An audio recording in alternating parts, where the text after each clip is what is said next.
राम राम जी।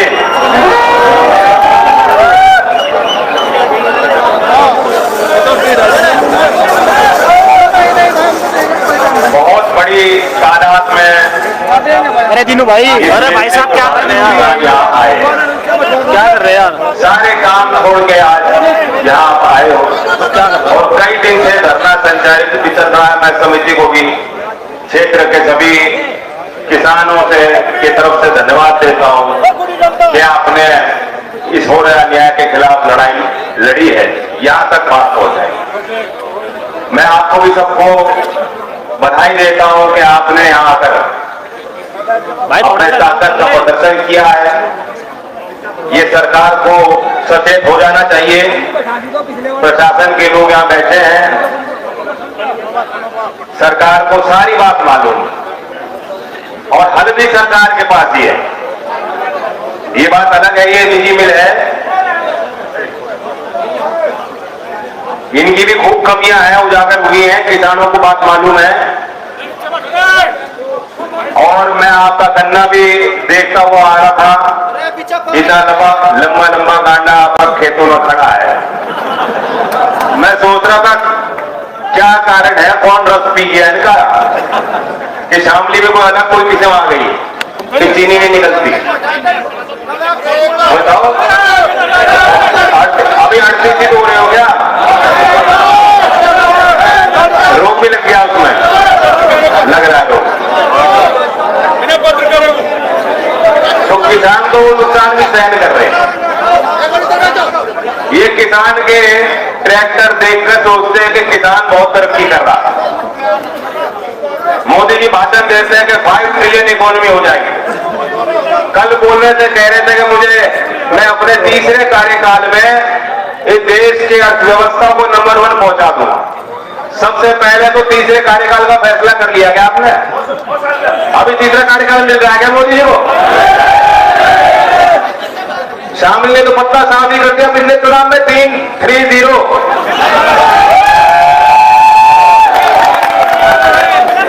और मैं सरकार से बोलता हूं कि यही सजा भुगत रहे क्या हम लोग?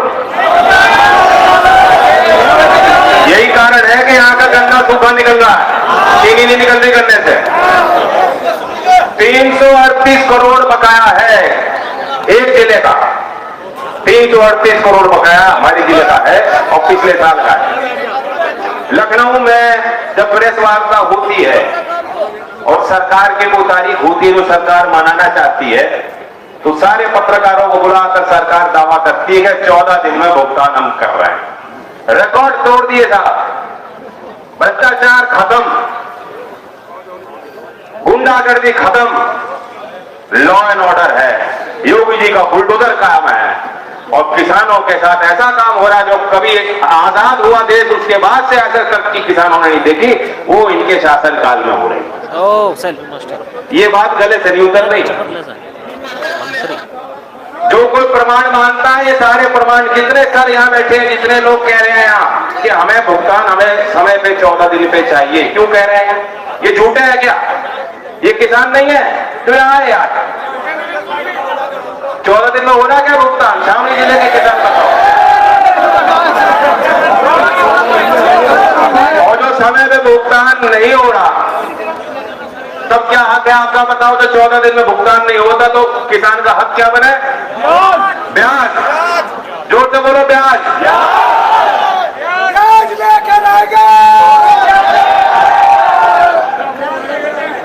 तो सरकार की बड़ी जिम्मेदारी बनती है।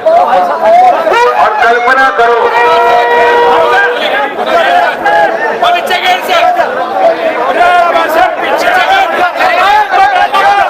कल्पना करो यही घाटा जो आपका रोज हो रहा है, जो नुकसान, जो चोट आप रोज सह रहे हो, ये और लोगों के चोट लग रही होती, जो बहुत ताकतवर है सरकारों में, जो पर्दे के पीछे भी रहते हैं और पर्दे के आगे भी उनको लाया जा रहा है।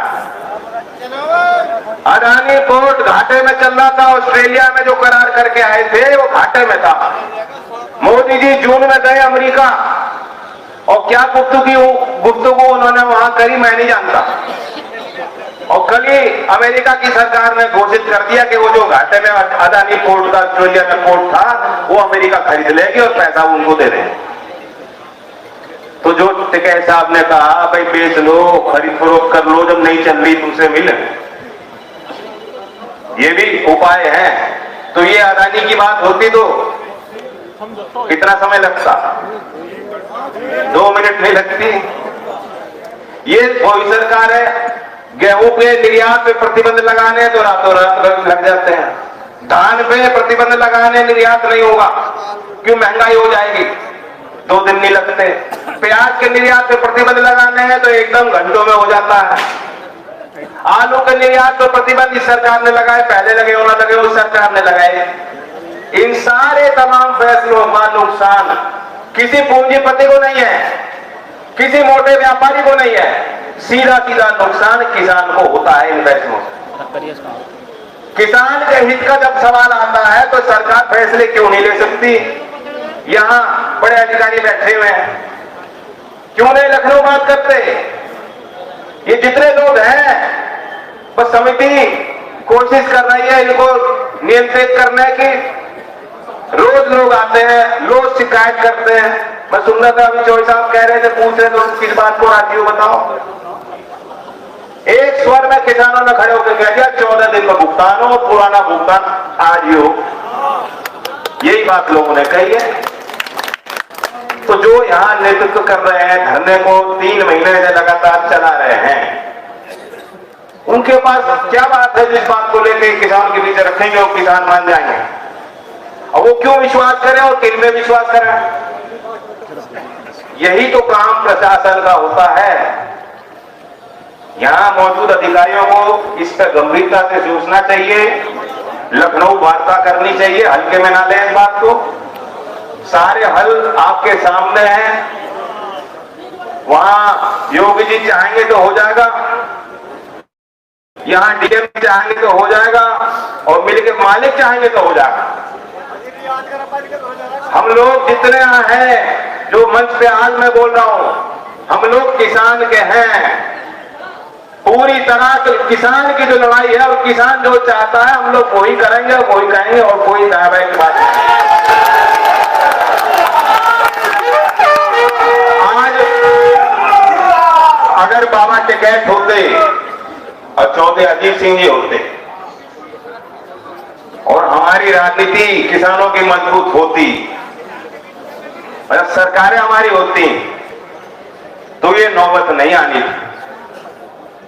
आपको बार बार सड़कों पे आना होता है और तब भी इल्जाम भी सहते हो आप ही।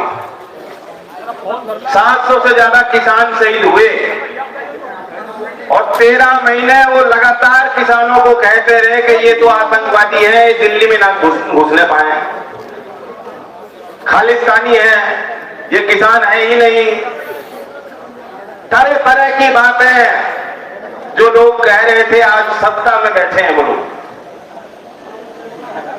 तो बहुत हिम्मत वाला किसान है, बहुत संघर्ष किसान को करना पड़ता है, अपनी मांग को लेकर लगातार संघर्ष करना पड़ता है। और इस देश में ऐसा कोई वर्ग नहीं है जिसको इतना संघर्ष करना पड़ता है।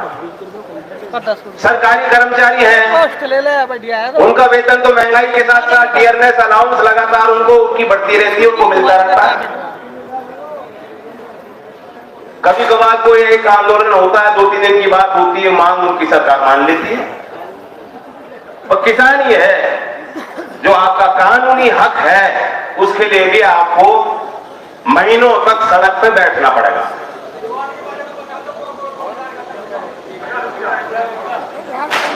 तो इसलिए यह दर्द आपका, मेरा दर्द है। इस बार दिवाली फीकी रहेगी।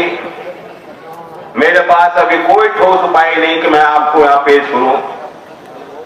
और मैं भी यही कहूंगा कि मैं भी इस बार दिवाली नहीं मनाने का, कोई दिवाली नहीं है।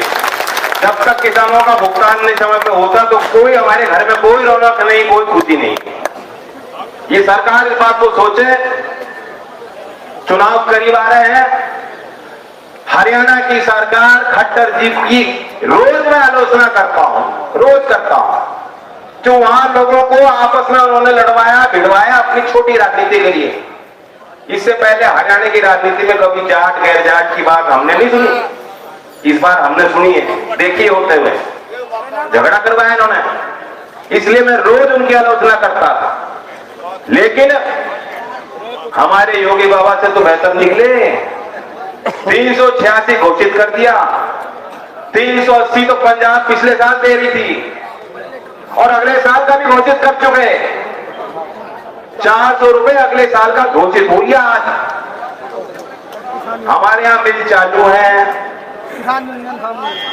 जानबूझ करके अगर पेरोई सत्र के पहले गन्ने का भाव सरकार घोषित करती, इन्हें मालूम है कि किसानों के साथ इन्हें कंजूसी करनी थी, मिल मालिकों के दबाव में लोग रहते हैं जानबूझकर, इसलिए इन्होंने घोषणा नहीं करी कि मिल चलाओ। और मिल चलाने के एक आध महीने बाद हम जब दिसंबर आएगा, दिसंबर के बीच में जाके घोषित करेंगे, तब सारे किसान व्यस्त हो जाएंगे अपने अपने कामों में, पर्ची के पीछे भाग रहे होंगे, कोई ये नहीं पूछेगा कि गन्ने का भाव इतना क्यों किया, कोई नहीं कह पाएगा। और पेरोई सत्र के पहले घोषित होता तो हम जितनी संख्या में है इससे 10 गुना संख्या यहां बैठी होती, हम लोग कहते कि गन्ने का भाव उचित नहीं, लाभकारी मूल गन्ने का होना चाहिए। तो ये हमारे आंदोलन आपके संगठन को कमजोर, आपकी लाठी को कमजोर करने के लिए जानबूझकर ये देरी कर रहे हैं। ये तो काम किसी और का है नहीं। गन्ने का आरक्षण अब आप पहले सुनवाई होती थी किसानों की, लखनऊ बुलाया जाता था, मेरी जानकारी में कोई लखनऊ की बैठक नहीं, अब नहीं हो रही बैठक है, कोई वार्ता किसानों के साथ नहीं हो रही है। मूल निर्धारण की प्रक्रिया होती थी, गन्ने के शोध केंद्र की रिपोर्ट आती थी, अखबारों में छपती थी कि क्या लागत आई है। मुझे बताओ, मैं तो रोज अखबार देखता हूं, किसी ने खबर पड़ी कि गन्ना शोध केंद्र ने आकलन किया कि इस साल इतनी लागत है।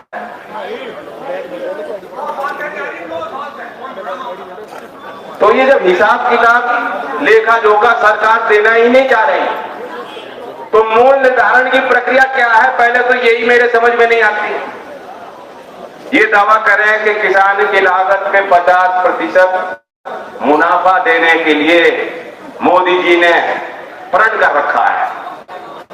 स्वामीनाथन जी आज हमारे बीच नहीं है, मैं उनका नमन करता हूं, उनको श्रद्धांजलि देता हूं। उनका फॉर्मूला आज तक देश में लागू क्यों नहीं हुआ, मैं ये सवाल पूछना चाहता हूं। ये किसकी जिम्मेदारी है? ये सरकार की जिम्मेदारी है। इसकी जिम्मेदारी किसानों की नहीं है।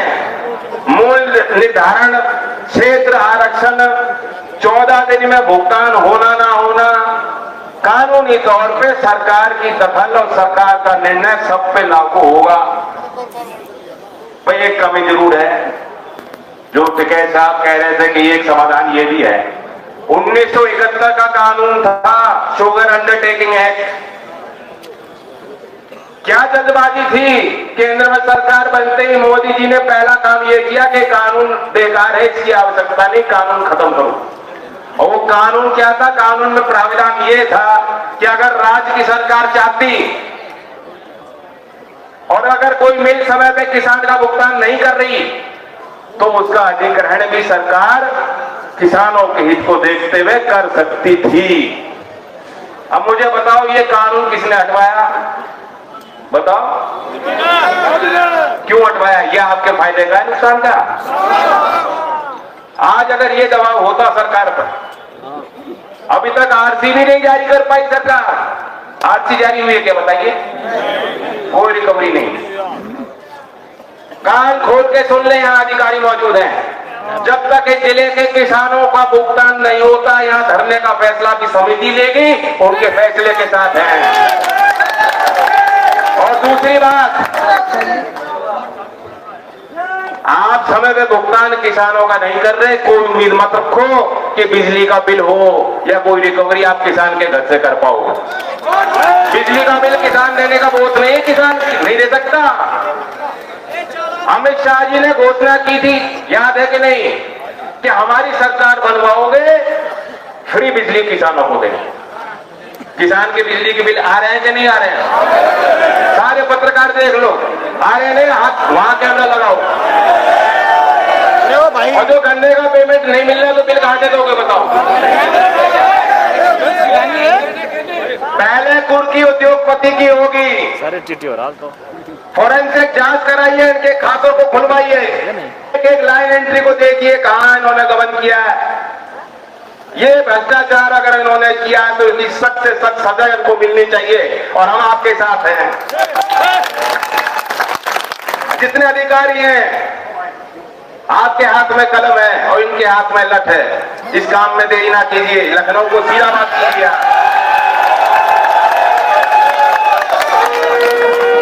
हमारे यहाँ जो समिति के सदस्य हैं, जैसा मैंने पहले कहा, मेरे पास कोई बात होती लिखित में मैं कहता, मैं आपसे पूछता, आप राजी होते तो मान लेते, राजी नहीं होते तो वैसा निर्णय लेते। अब स्थिति वहां तक पहुंची नहीं है मेरे समझ में, तो मैं तो यहां बैठा हूं। ये इनके ऊपर है, तय करें और समिति की तरफ से जो भी यहाँ आदेश है, आगे की जो भी बात है वो अपनी बात रखें। धन्यवाद।